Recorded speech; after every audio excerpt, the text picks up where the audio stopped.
Welcome to the Honest Dog Breeder Podcast with me, your host, Julie Swan, where each week we dive in to discuss all things dog breeding so you can build a breeding business you love, producing dogs that fulfill their owners' dreams. I believe you can have an honest dog breeding program that also pays the bills. So throw those pods in your ears while you're cleaning kennels. I'd love to join you. Today we have Michele Taylor of Taylormade Miniature Golden Retrievers. She's been breeding on and off for about 30 years, and you are a mom of 8 kids. Tell us, Michele, how is it? How is it being a mom of 8 kids? Oh, thank you. Thank you for the introduction. It is very busy. It's fabulous. We have a wide range of children. My oldest is 23 and my youngest is 7 months old.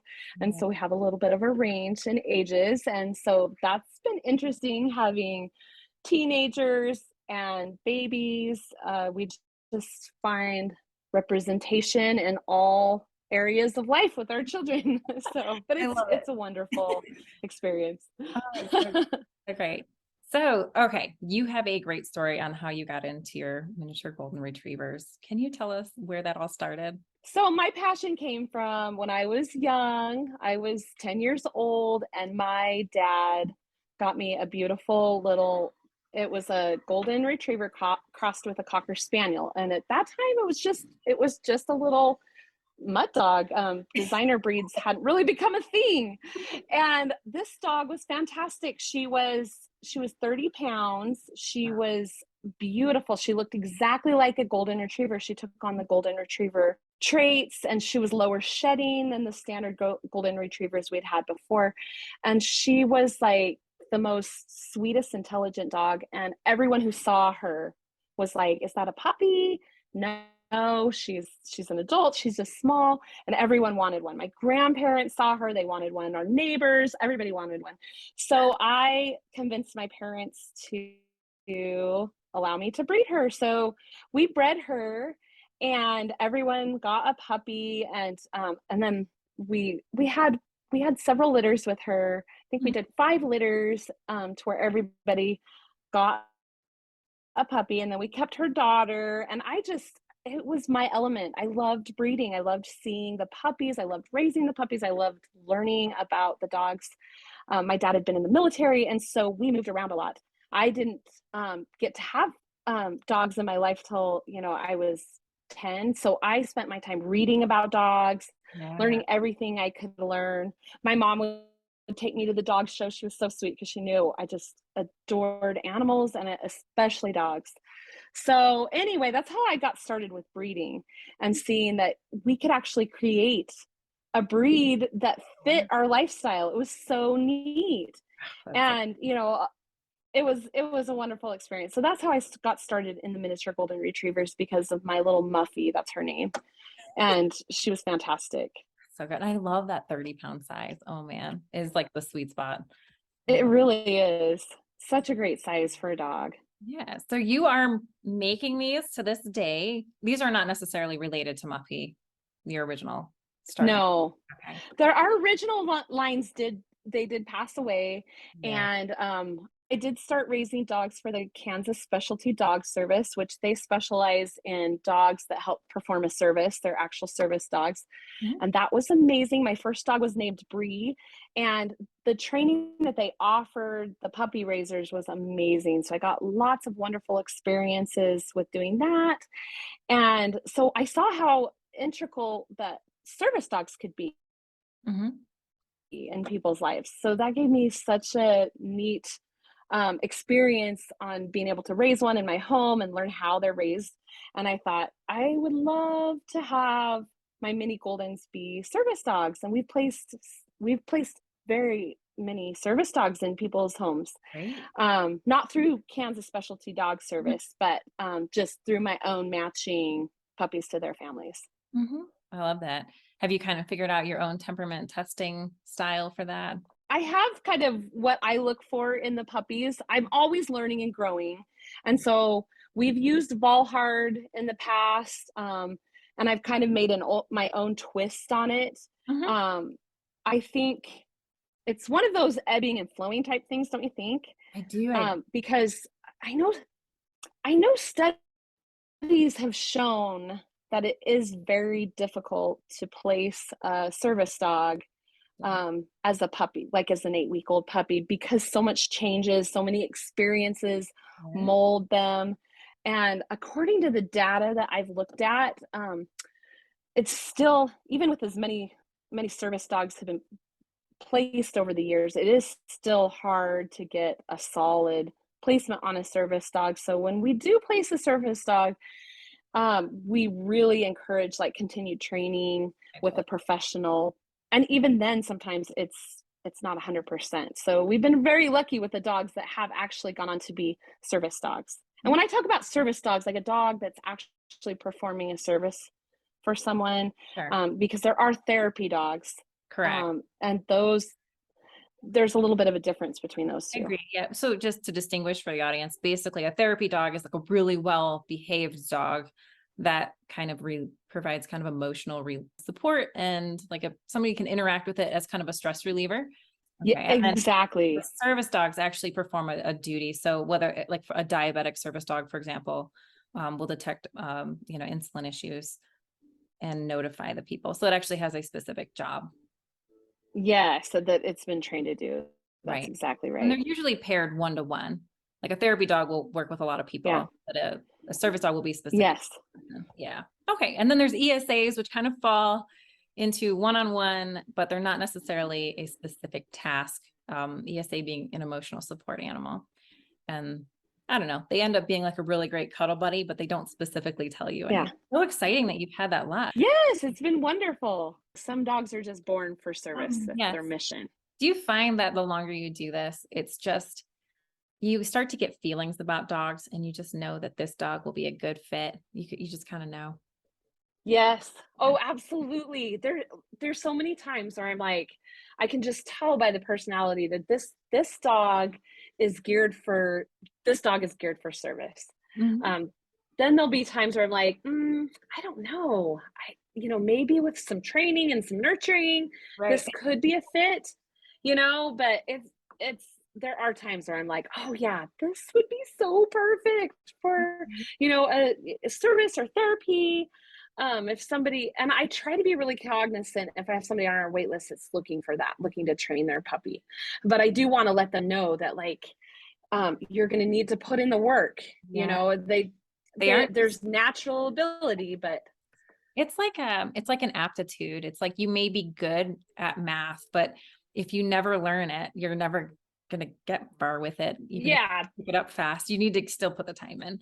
And I think it's the same with yeah, service dogs. So I know you have like a giant program, but before we get into how you're running your program, I know back in the day, I think you probably did you already have kids on the ground when you were like, hey honey, I want to breed dogs? yes.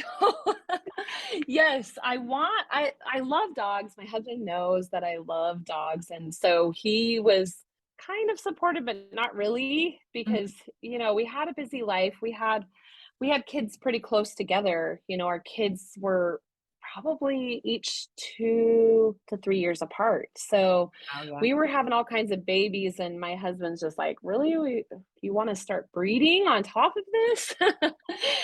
And what I wanted was a miniature golden retriever, what I had when I was a kid. And I was having a hard time finding one, what I was looking for, since it is a designer breed. Right. There wasn't breeders out there. And so my mom, she's like, well, you just need to start breeding. Like, just go for it. Like we did when you were a kid, get a golden retriever, Let's do it. get a cocker spaniel. You should just do it. You got to get what you want. And I Mhm. said, yeah, and I'm sure some other people would like to buy a dog, and I could use the extra money that I sell the puppies when we get our dogs that we want. Mhm. I could buy the kids some fall clothes for themselves. And my husband wasn't on board. And so, because I did want to use the Christmas money that my in-laws had given us to buy Christmas presents for the kids, because finances were tight then. We had 5 children at the time when I started breeding again. And so finances were tight. And my husband's like, you're going to use the Christmas money to buy our dog and the expenses that go with the dog. Oh, yeah. And I'm like, yeah, yeah. But I thought, it'd make a great Christmas present. Our children love dogs. That's true. Um, we didn't even actually have a dog at the time. Our other dog had passed. And so I was like, let's get the kids another dog. And then down the road, we could breed her. My husband said, no, I don't think that's a good idea. Let's just buy him regular presents. And so I convinced him that, hey, if I can get some money down the road for the kids to have some clothes, nice things to wear, with the leftovers, you can have a gun. And he was like, okay, you've got yourself a deal. He wanted to go hunting. And anyway, he agreed that you bribed your husband into he would jump in board. Yeah. And he was supportive. He built the things that we needed to build for the dog. And it was a wonderful Christmas surprise for our family. And, it was just great. So that's kind of how we started. I like that. Down the road. Yeah. So you brought him on board with the whole benefits of the family, with getting the kids their clothes, puppies for the kids, which worked out for breeding, and then a gun. I got it. Perfect. Yeah. It was a win-win, right? Yeah, it's a win-win-win. So fast forward to now. So you had a restriction in the beginning that forced you to get a little creative with your breeding program. Yes. How that happened? Well, let me tell you, with breeding designer dogs, you kind of have to get several dogs to create this breed. I since have realized that the International Designer Canine Registry had guidelines on actually producing a miniature golden retriever, but their guidelines included golden retriever, cocker spaniel, and poodle, which originally I was just breeding golden retriever and cocker spaniel. But I did see the benefit in adding the poodle. It shortens up the ears. The poodle just kind of freshens up the look of the miniature golden retriever, so it doesn't look so golden cocker retriever. That's what the International Designer Canine Registry recognizes as a golden cocker retriever if it only has cocker spaniel and golden, and then it's a miniature golden if you have the 3-way breeding. Gotcha. So I wanted to follow the guidelines of this registry because I feel it's important to be part of a club, so that you're having a goal, that you're having your dogs meet certain guidelines that are set. So that was important to me as a breeder. It's not for everybody, but I wanted to register my puppies. I wanted them to be part of a kennel club. And I did find out that in our city, we had to have our dogs registered if I was going to be a breeder too. So that was another benefit of having our dogs registered, because the city ordinances required that only registered dogs be breeding. And so also we found out that we could only have 4 dogs. What? And in our home. Yeah. Like, oh my goodness. We needed more dogs to have a good. Yeah. Oh yeah, to get a good program, you need quite a few.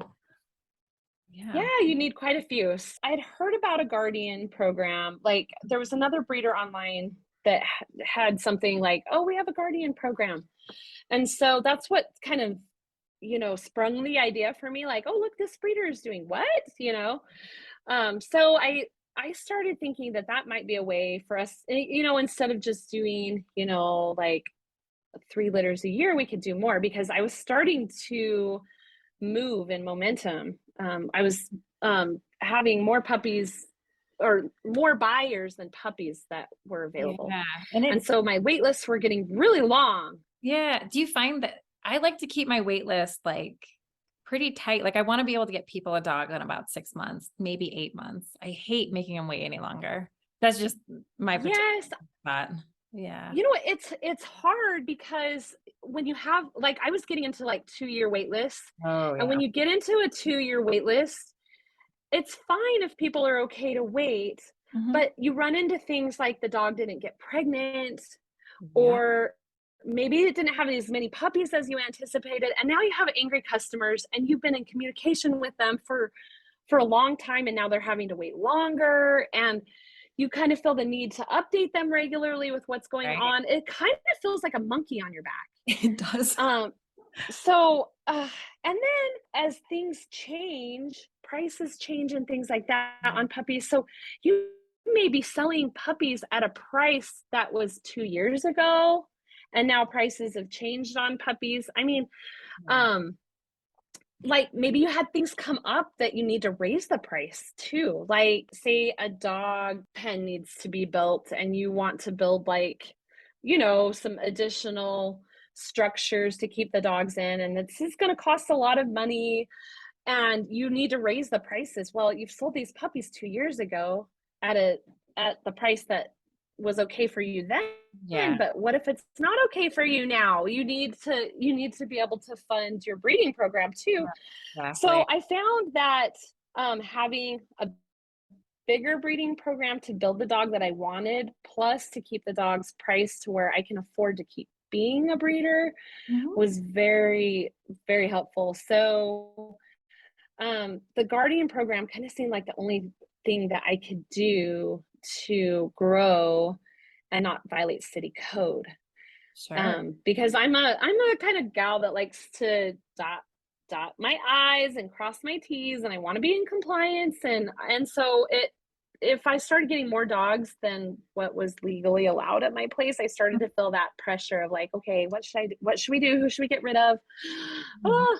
Yeah. Anyway, first Guardian I placed was very poorly managed and it did not go well.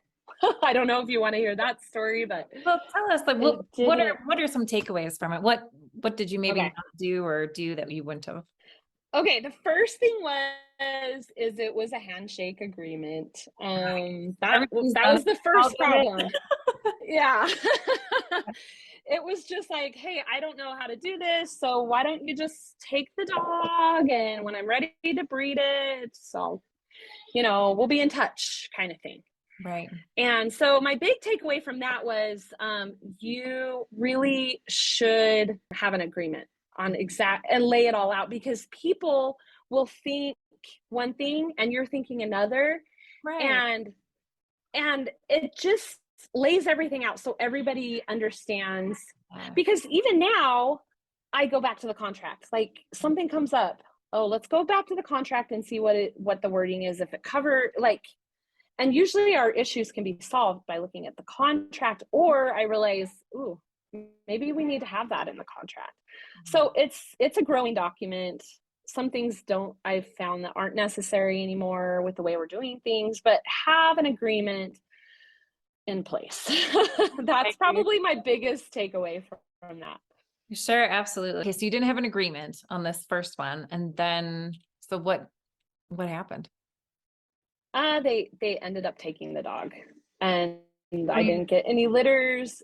Oh no. And no, they went to an attorney. They had the attorney draft some paperwork saying, hey, thank you for the dog and we're happy to have it and it's ours now. And I found out really quick that possession is 9/10 of the law.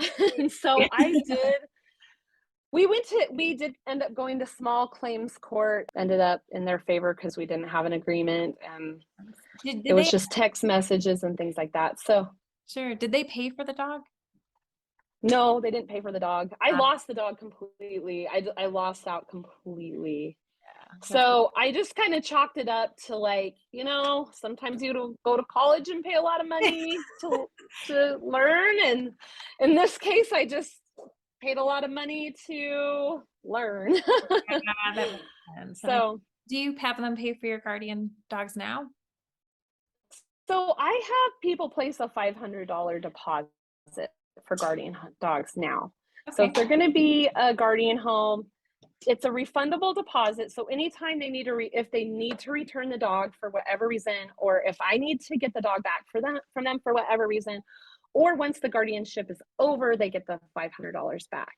Okay. But it is a refundable deposit just to hold. So like if something happens like that again, like say I lose the dog for Mhm. whatever reason, I know I have a breeder friend and her guardian dog just recently fell off a balcony and died. Oh, uh when it was a puppy. It was still a puppy. Oh gosh, that's So I know, isn't that terrible? oh. So at least there's some kind of compensation Mhm. for the loss. I mean, of course, $500 does not cover a loss like that, but True, but I it's think there it's a just a kind of a buffer. yeah, and I find people value things they pay for a little bit more. And so Yeah. I think it does kind of keep people more honest, just a little bit. But I It like that it's yeah, refundable. it's there's a little bit of skin in the game. Yeah, it's refundable. So as soon as the guardianship is over, Mhm. they get the money back. And how do you end your So, guardianship? Like what would signify the end of an agreement? okay, so we on our contract, we contract for 4 litters Mhm. per female breeding dog, Mhm. and then, for a male dog is 4 years. Great. So once the 4 years is over on the male dog, they get the deposit back. On the female, once she's had the 4 litters, they get the deposit back. That's great. And that 4 years, is that 4 breeding years or 4 years of him, 4 years of age? 4 years of age. Cool. That's easy. Okay. So you have them for about, So, I don't know, what, 2.5, 3 years, basically. yeah, That's yeah. great. And That gives me time to, like, ebb and grow, and then they don't feel like they're in this for forever. I Because agree. ultimately, they wanna own their dog, and Right. so, So do you basically yeah. keep ownership of the dog in your I guardian? keep ownership, yes. So They are a on guardian, and paper, it's your dog. It just lives with them. yes. Yes. And Okay. they get to raise the dog. In our contract, we have my responsibilities and their responsibilities, Mhm. and they get all the benefits of an owner. Mhm. We keep breeding rights. We cover any expense that is associated with a breeding dog, and they cover any expense that would be normal for a pet home to Sure. cover. So they're going to cover like vaccines, deworming, and dog food, and you're going to Yeah. cover health testing and any issues with reproductive organs, kind of stuff. Yes. Got it. Yes, that's exactly. I love that. I think it's easy, and I love that you end it at a certain time frame that's very specific. I think that's the one thing that will encourage more people to be guardian homes, because they know it ends, and so they kind of get a great deal on a Yeah. dog. They just have to help you a little bit. Yes, and I think it's a really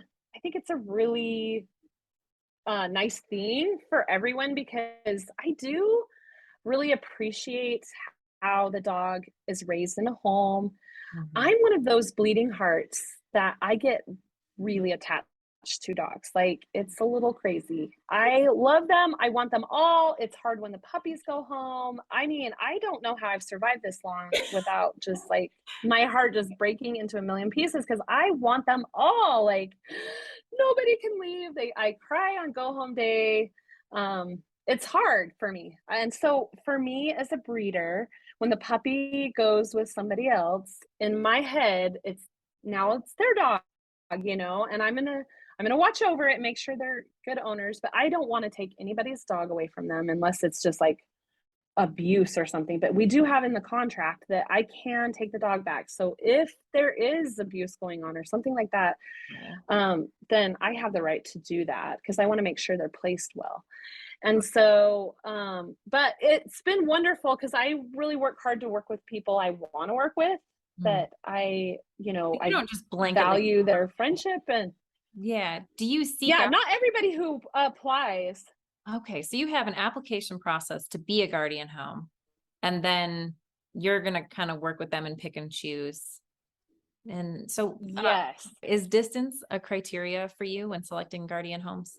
Yes, So, absolutely. They have to live within 1 hour of me, because my program is so big. I yeah. am running around like crazy. And yeah, so, and there has been times where we've needed a stud dog within an hour. Like, we were at the vet, we've got the girl like ready to go, and Mm, we have to have the dog there within an hour.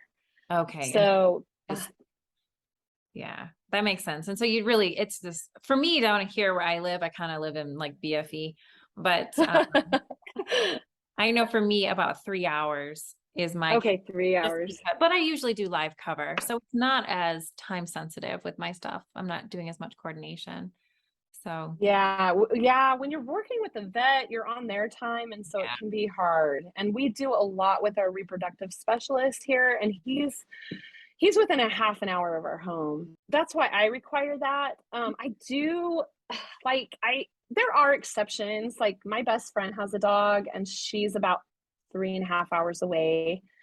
And so I use seeing her as an excuse, Yeah. or as the dog's an excuse for us to see each other, because she has 6 kids, I have 8, so it's hard for us to see each other with that Oh, gap, and so the that's, dog keeps us connected.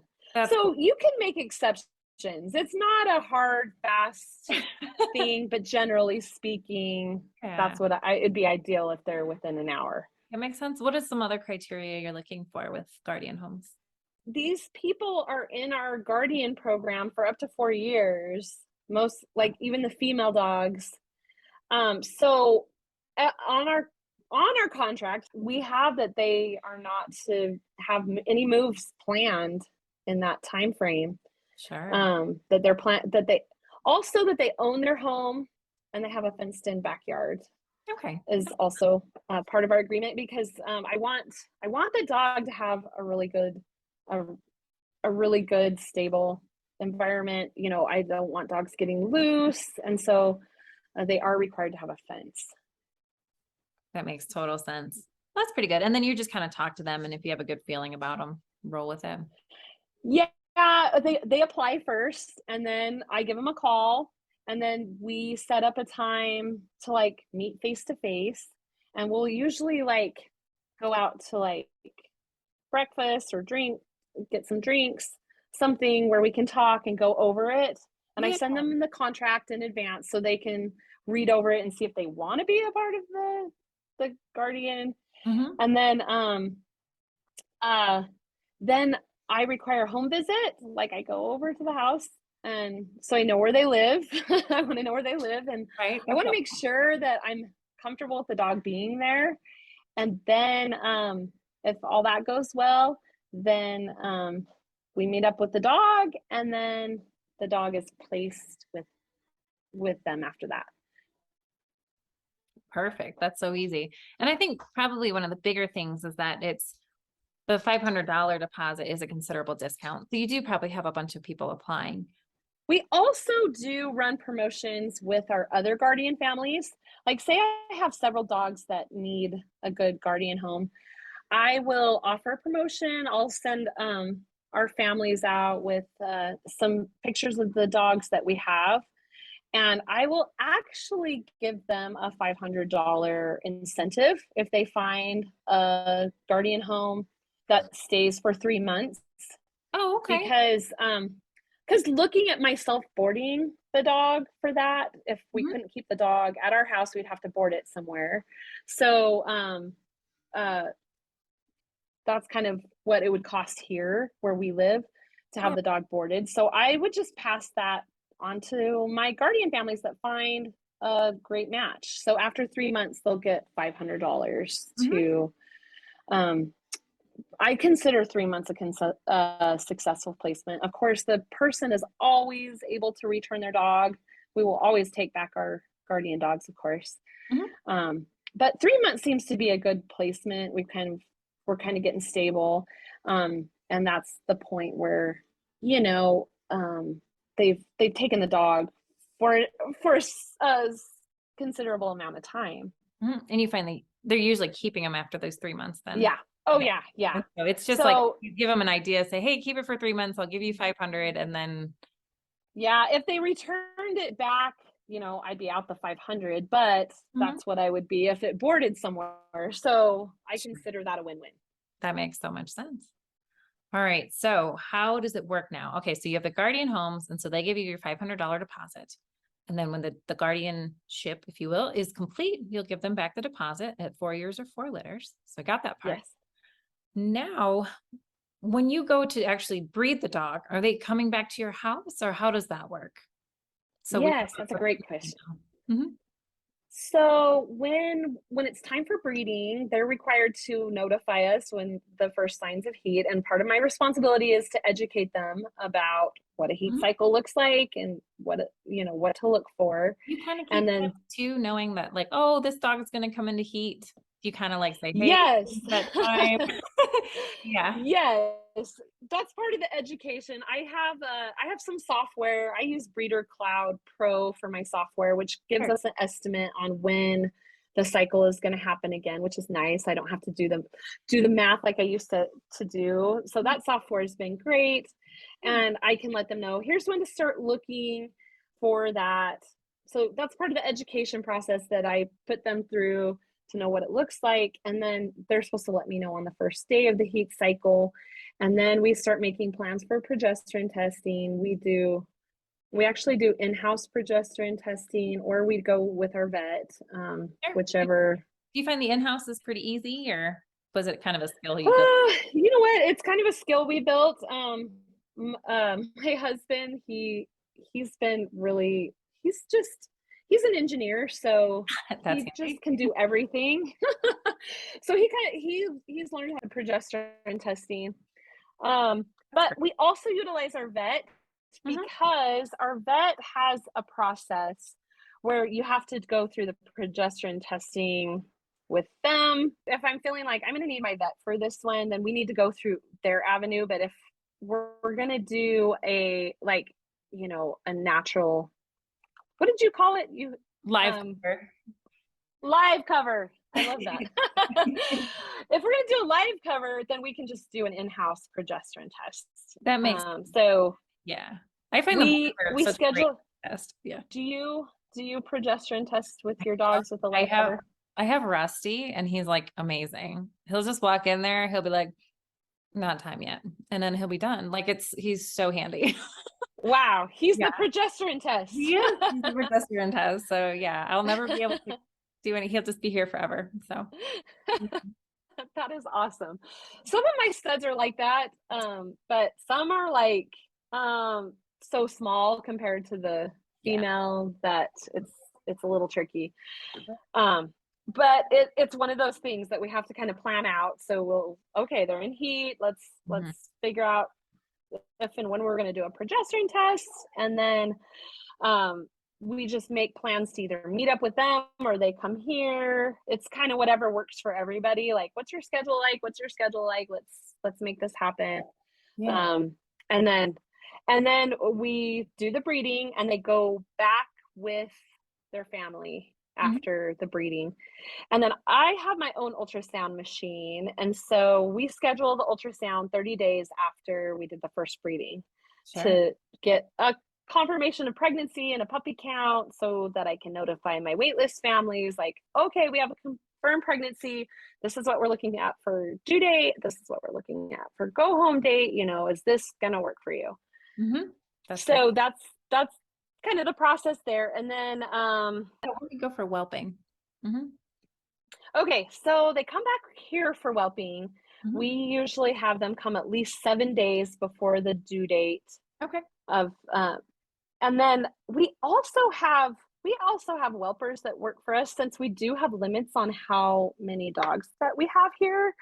Hmm. Now we can have 8 dogs on the property that we're at now, Hmm. but we're still limited to 8 dogs, and Right. so we do have people that we've hired to whelp puppies in their home. So those people are on call. We'll arrange with them Mhm. around the time we're doing the breeding. That Like, makes okay, can you take this dog? If we breed this dog, can you take this dog to make sure that I have a place for all of our mama dogs and that right. we're set up and ready to go?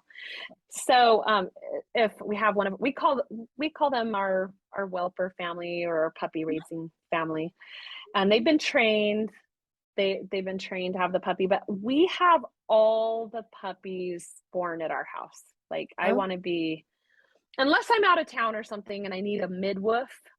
Um, my husband and I, we deliver all the puppies. That's great. So she will come here. Well, you know what? We actually did have our whelpers whelping litters, but we would be driving around in the middle of the night at somebody else's Wow. house. It was exhausting. Oh, And we're watching webcams from somewhere else and like trying to oh. get there on time. And it was just absolutely exhausting for us. So we Yeah. decided, let's be the hospital. We'll be the hospital. The mama comes here. Yeah. She has the puppies. As soon as everybody's stable, all the vitals are looking good, puppies are healthy and stable, then we'll move them to the whelper house. So now they're more like puppy raisers versus whelpers. I mean, they're still whelping the litter, but that seemed to work for us better Yeah. I think that makes than a lot of sense because that's kind of the most sticky time. And it's not very flexible. They kind of pick that time and you just don't have a choice. yeah. So if there's a snowstorm, we're driving around, it's just Yeah. like, okay, this isn't working for us anymore. So we let all of our people know, like, we're gonna do all the deliveries here with Makes us because okay. we were at every delivery. That's a lot. So if you take, Yeah. so now you'll take them back 7 days before they're due-ish, and then you'll have them at your house. You'll whelp them at your house. And then what, like a day or two later when they're stable, you'll move them to your puppy raising families houses. Is that right? Yes. Okay. Yes. As soon as they're stable, which is like sometimes it's 2 days, sometimes it's a week, just Sure. depending on, Yeah. Sometimes you get those one how puppies things are where going. you're like, oh, let me wait on you a little bit longer. Yeah. Yeah, let's just watch. There's a little teeny one in the litter, and I don't know. Again, I just love it. I love being around the new mom. I love the Yeah. delivery. And so I just don't want to miss that part of the breeding. No, I know it's fun. I can't, I find myself just staring at them. Like I can't get anything else done when they're whelping. Sometimes I'll watch Netflix, but I'm generally staring at puppies. Yeah. Yeah, that's me too. I'm like right there. And so yeah, so it's even hard when I send him to the next home. It's hard. Like I get so attached, Julie. You just don't I'm sure all of us as breeders do to, that's I have that's why some we that do I this, really right? like and some that I'm really like to send home. Cause Yeah. Well, that whiny one who like climbs to the top of the pen and he just screams. I'm like, oh, here you go. yes, that's true. Every That's once in true. a while. Yeah. There's those ones that you're like, well, you know, it was real, it was fun, but it wasn't real fun. Yeah, I know what you're talking about there. Exactly. But Exactly. Hey, yeah, and when they need training, when it's time to start training and you know how much work it's going to be, it's time. oh, absolutely. I always feel like I don't want to miss that bonding time that's so ripe for the families. I hate having the puppies during that time because I'd rather them bond to them. I'm useless. I'll be gone. So Oh my gosh, it's so true, Julie, that critical 12-week period where they should be bonded between 8 and 12 weeks when it's time to leave their mom, and 12 weeks when that critical socialization period ends. I really believe that is an important time for them to be with their families. I So as totally, hard as it is for me to say goodbye, I don't want them to miss that beautiful bonding period because I've gotten older puppies, mhm. and I find that you never get that time back. It's You so, never get that time. Like you just don't know them as well. Like, I don't know what it is, but there's just some piece about it where you just don't know them in the same way you know a puppy that you got at 8 weeks. It's so true. Even in my own dogs, the ones that we got when they were 8 weeks have a different bond, a different level of bonding with us than the ones that came after that 12-week It's so period. silly, but it's so true. I mean, it totally happens. But it's also a good thing too, because it allows us to, gives us another reason that we can send them home and feel good about it. Here you go. Exactly. I guess that's the only way we stay sane as breeders, right? Because, Probably. like, oh, And they do get really messy at 8 weeks. Like, we'll just, yeah, they do. here, yeah, you can clean up after them now. Okay. So, It's true. That's true. We would have the perfect job if there was no poop, right? dude, No that's poo, no pee. so true. Yes. Um, I pull my moms about 6 weeks because I like to have them on kibble for about 2 weeks before I send them home. That's just what I've been doing. Do you Uh-huh. pull your moms sooner or later or about what time? And then do they go Well, to the guardian homes or how do you do it? I know there's so many ways to do it. There are so many ways to do it. And you know, for me, since I'm a lactation consultant, Mhm. I leave them with the mom all the way till the end. At the end, we're down to like just little nibbles from mom if mom wants to. I let mom lead Mhm.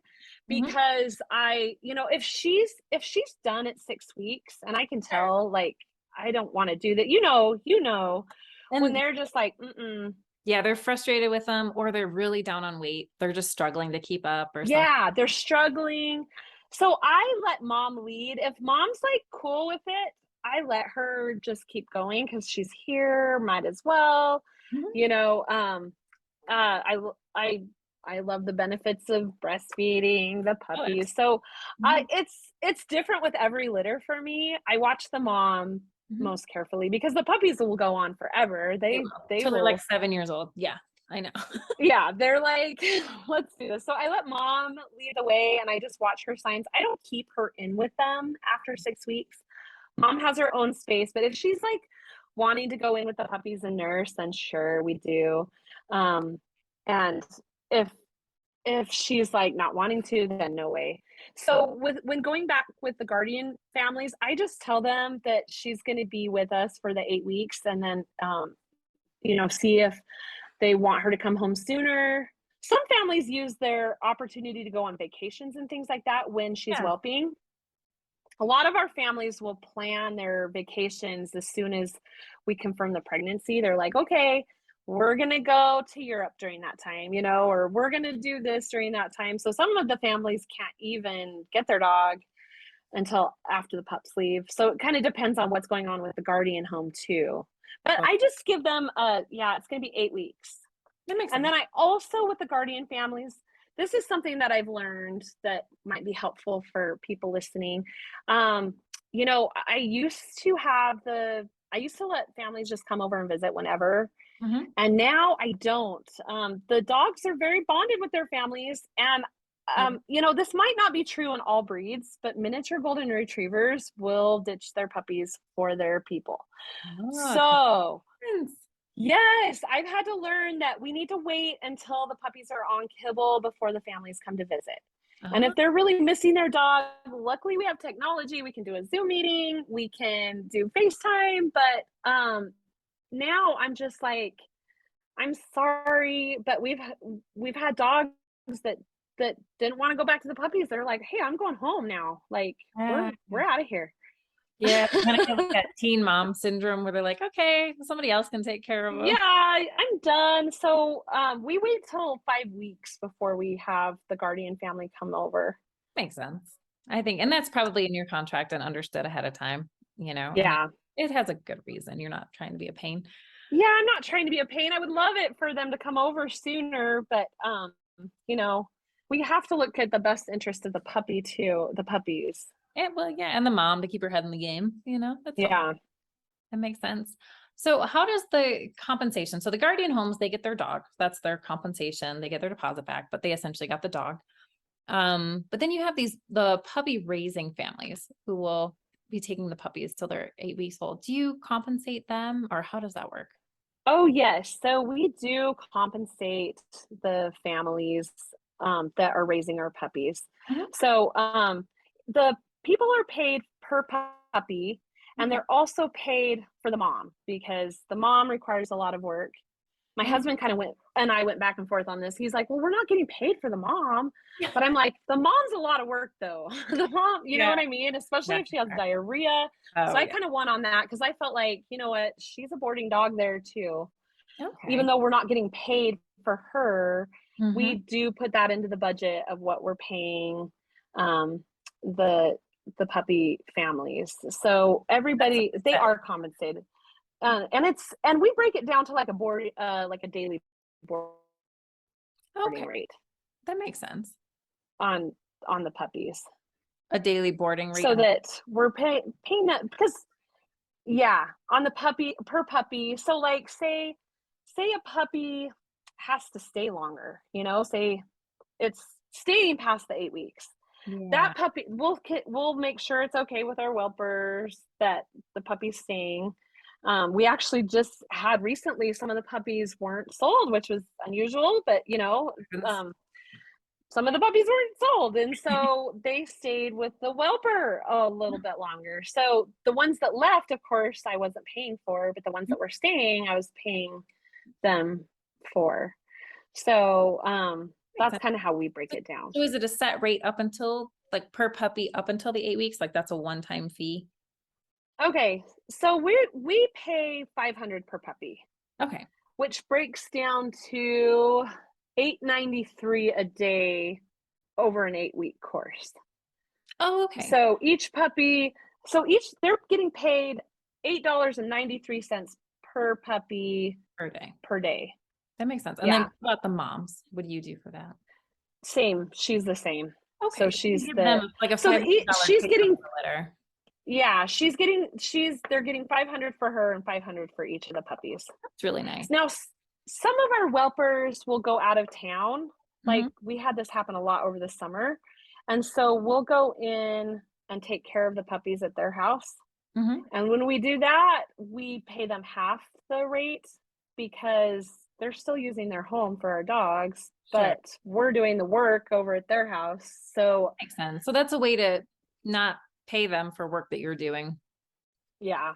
So I do that. That's why it kind of breaks down well into like a daily rate so that we can get paid on those days. It actually sounds really good too. You're telling me I get like almost $9 for every puppy every day. Yeah. Yeah. And if you're having a big litter, that can add up. Absolutely. And then we also we bring in all of the equipment.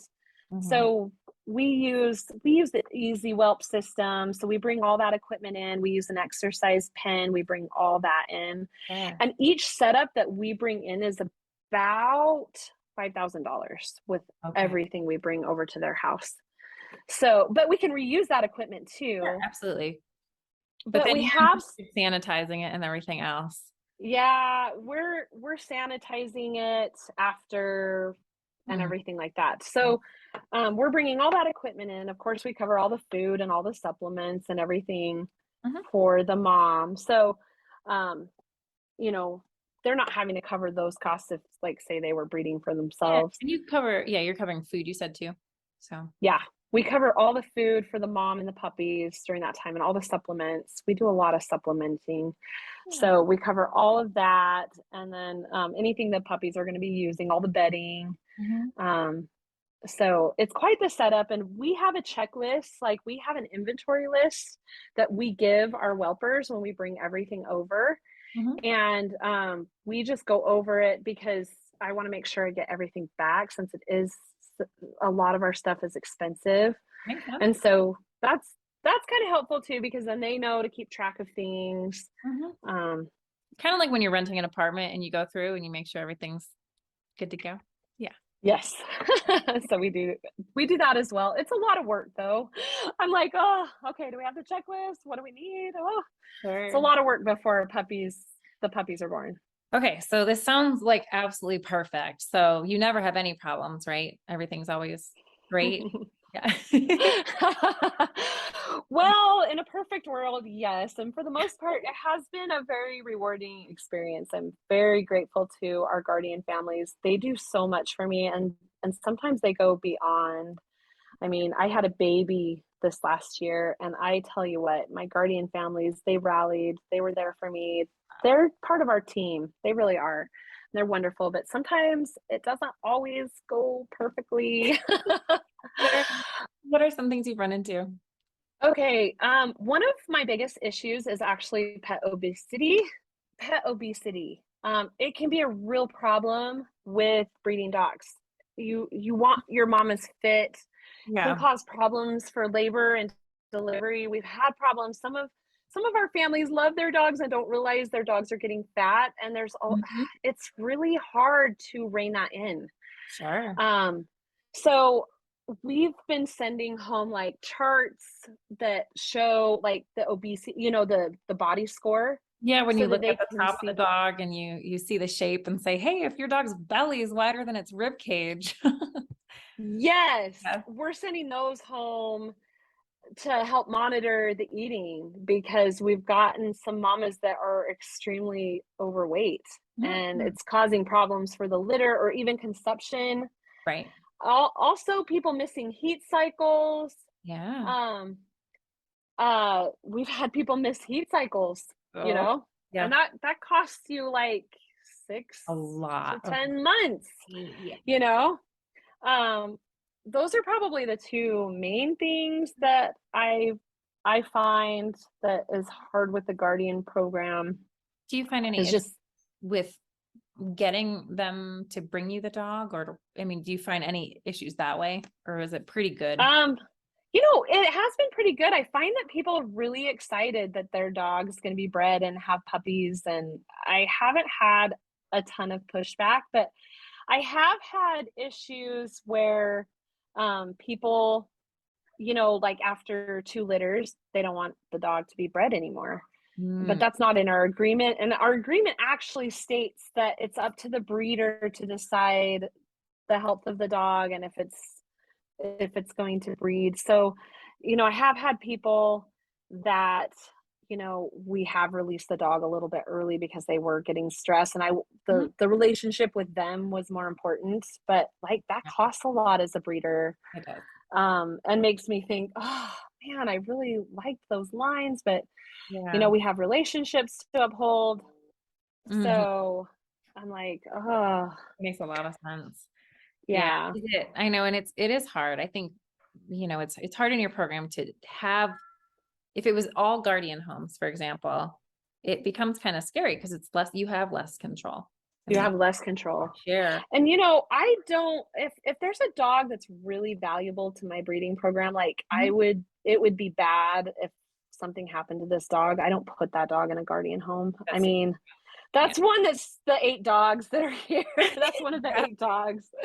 Yeah. Like if you have to kind of go into it knowing that you may lose the dog, Yeah, I think you if know. you're dabbling and starting with guardian homes, it almost makes the most sense to me because it was like easier for me to bite off trying to do it is placing studs in homes because Uh, for example, if you had a litter and you're like, "Oh, I want to keep that as a stud," you could keep two boys, quote unquote, in guardian homes. And then if one family ends up being difficult to work with, at least you didn't lose the genetics. The other boy is available. yeah. And so I think sometimes those are the easiest ways to get started and kind of go through the hoops to figure it out for yourself. And then I think it's like next level to add it with females. Yes, yes. I agree with you, Julie. It's one of those things that it's like you really got to be selective and you really got to like the people I that think you're working with I too. more so than just think they'll take care of the dog. Like you actually got to be able to have a relationship and a trust there. Yes, Yeah. absolutely. So I mean, it can work out great for everybody involved, but it can be a total nightmare too. Like that first one that I did. I think that took years off my life, the stress of going through that. Oh, it's anytime puppy buyers go to an attorney, it's always like, oh my gosh, is this where this is going? It's just Yeah, and that was my first experience with it. So I didn't do it for a long time, actually. understandable. I was Understand. like, well, I don't know if I want to go through that again. But again, just crossing your T's and dotting your I's and having a contract in place Yeah. is important. Makes sense. Would you recommend if you're going to do guardian homes to have more dogs than maybe you think you need to stay hidden? Yeah, Okay. absolutely. I have currently 25 dogs in my guardian program. That's Uh, that's above what you have at your house. oh, Correct. yeah. Yeah. Yeah. Hmm. So, I think it gives kind of a little buffer. I agree. I agree. And sometimes you don't end up using a dog in your breeding program. Maybe the OFAs didn't go well, or there's something that you don't, Hmm. and they Sometimes, get a free dog. yeah. There you go. So do you end up still refunding the 500 at the end of those, even if you didn't use it? Yeah, I That makes do. sense. Okay. Yep. I mean, it's a risk. I figure it's a risk that I take, even if I don't use the dog, because they entered the Guardian program hoping to get a free dog. And Yeah. so that's part of our agreement, is that, like, I don't end up using the dog, they get their deposit back and they get the dog. That was my risk in it.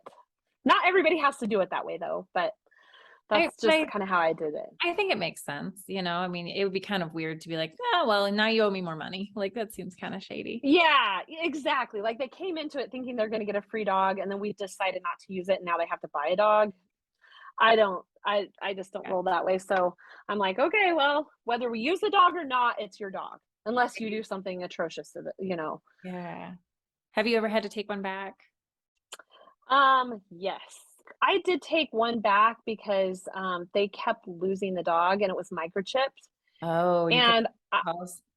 I kept getting calls, and they lived next to a busy street, and I offered to like bring in a pen, like to put around, like I was going to purchase like a temporary pen that they could put around their house, and they wouldn't do that, like even let me help them. And so I was like, if you're not going to have the dog contained, it can just run out the front door and get hit by a car, then.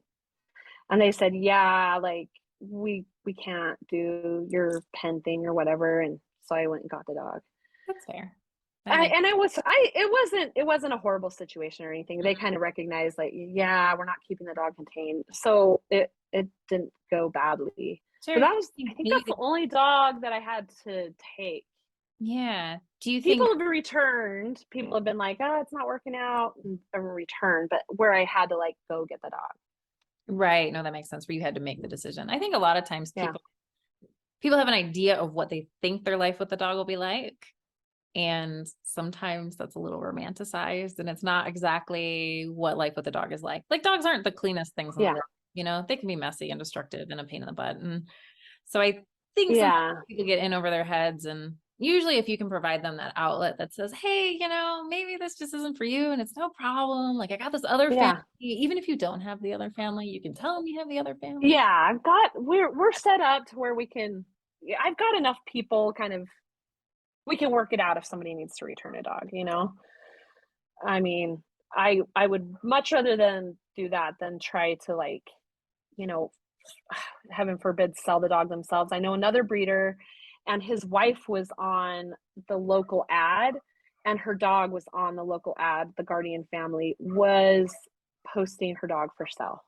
They were posting the Guardian dog for sale. Yeah, her dog, she just happened to be on the classified looking, and there was her dog on the classifieds. And they were able to get the dog back, but the lady was like, yeah, it was too much for me. I decided to sell it, and not totally, I don't know where her head was at, but she was selling their breeding dog that she had agreed. Oh, that's so frustrating. Especially calling the breeder and just being like, hey, come get them. Yeah. So I think I like the idea of the deposits, because people want to get money for a dog because they spend money on it. And so, or they think it's worth a lot, so they want to sell it and get money. And so if you just make it easy, here's $500, no questions asked, take it back. I'll take it back. Take it back. Yeah. I had another breeder friend that had, they did a Guardian, and the lady just moved away with the dog, just moved away. They could never find her. Wow. And the dog was gone. Another gal, or the same breeder, she doesn't do Guardians anymore because it was so stressful, but their puppy Guardian family, he had special needs, and he would come over and lay down with the dog every day. Like they were housing the man at their house around the clock. He couldn't leave the dog. Oh. So another thing I would caution too is not to place, like, a breeding dog should only have one job. It should not be like, if anybody's saying, hey, I want to be a Guardian and it needs to be a therapy dog, or it needs to be a diabetic alert. No. They need to only have one job. If they're a breeder, that's their job. And you don't want to be the person that takes the 8-year-old's therapy dog away for time to have puppies. No. And I have had to tell people, no, that you're going to need to buy a dog if it's going to have another job outside of breeding. Of course, you want the dog's going to have the job as a pet, in my opinion. Mm-hmm.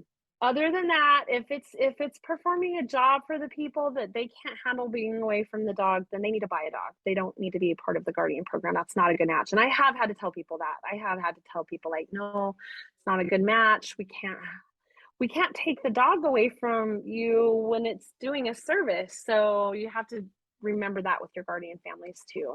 Sure, that totally makes sense. Do you find there's a certain like lifestyle or family situation that seems to be easier to work with guardian homes? Like maybe Oh yeah, families like with where kids to place. as opposed to like single owners or something along those lines.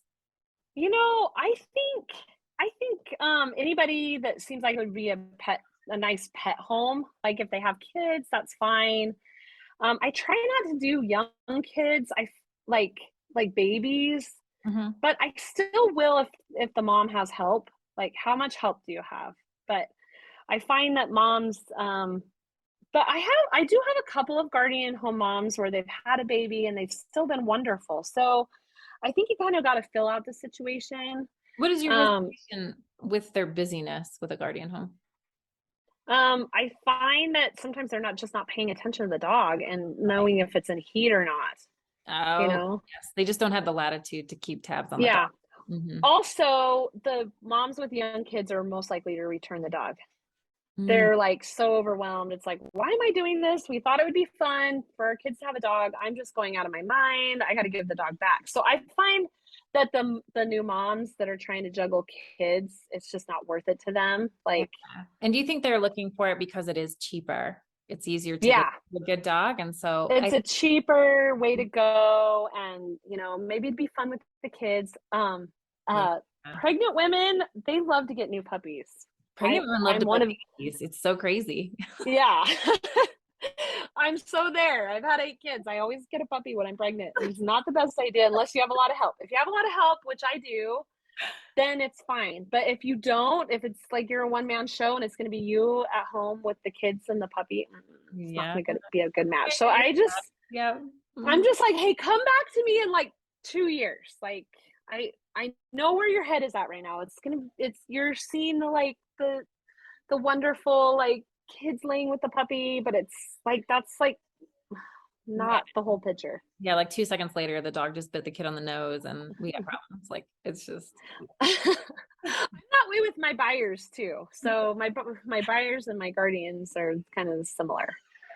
okay. Yeah. That makes sense. So It's pretty much just a variation on your ideal puppy buyer is your guardian home.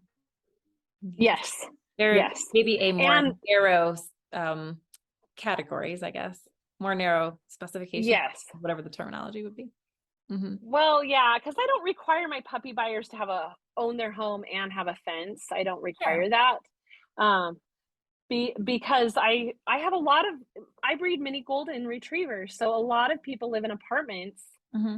that that's why they want a miniature golden retriever because they want a golden retriever but it's too big and sheds too much for their apartment life. And so I've had lots of dogs do great in apartment life. So my guardian is a little bit different just because I really that I'm responsible for that dog producing the puppies that I've promised to people on my wait list and things like that. So I do have a little bit higher criteria for the guardian And I think families. home ownership is often a sign of um, kind of stability in your life. You generally, Yeah, they're they not going to move. They're they're not going to up and move with my dog as easily. right. Oh, well, they raised the rent, so we're moving to Milwaukee. Yeah. So yeah, Exactly. that. That's perfect. Well, this has been so helpful. Thank you so much for explaining everything. So just one last question for you. If you Sure. change anything in the world of dogs and the culture in dogs and dog breeding, would there be anything that you could change or bring awareness to? Okay, so I think that's a great question. I think the biggest change that I would have about like the culture of dog breeding would probably be the stigma that happens like in the dog world that like that breeders are just out to like be money hungry and they don't care about the breed of their dogs. I think there's been this stigma for a long time that like nobody should ever make any money with breeding dogs. It should be a hobby. Like when I was growing up and I would read dog books, there were books that would say like if you make any money off of breeding your dogs, then you're doing something wrong because Right. it should only be out of passion, which it is. It is definitely out of passion, but I don't like the stigma that for this particular job there's no value in your time. So I think that's probably my biggest stigma there, because there is a huge value. I mean, think of the sleepless nights, think of all the things that an animal needs. If you can't make money to help support these animals that you brought into the world, I just don't think that does a so that maybe that stigma would probably be the biggest thing I would change. I love it. Because my time is just as valuable doing something else as somebody else working a job. And I think your puppy buyers could speak to that. You know, they love their dogs, but that's something you cultivated over years. You know, there's so much work on the back end that they'll never really understand. And that's fine. They don't need to understand it. Yeah. But it shows in what you produce, and, you know, so, or the lack of problems. That's another way to gauge it. So, yeah, that's true. Yeah. Well, I love that. Thank you so much, Julie. Thank you so much for coming on. And oh, this has been wonderful. People have been asking so much. I was like, no, we got to get her on. I said, she's just got all the information. Oh, thank you. I hope it was helpful for everybody. It's been a journey for me, and it's been a really helpful way to help me like grow and be successful with all these wonderful people that they're part of my team. They really are. And I don't know what I'd do without them. Absolutely. Absolutely. Well, where can people find you if they want to follow your adorable dogs? I'm on Instagram at Taylormade_mini_goldens. Also, my website is www.taylormademinigoldens.com. And that's Made, M-A-D-E. Yes. Great. TAYLORMADE. Perfect. Taylormade Mini And we'll Goldens. put it in the show notes, you guys, and you can get it at honestdogbreeder.com/I6, like interview 6. Thank you So much.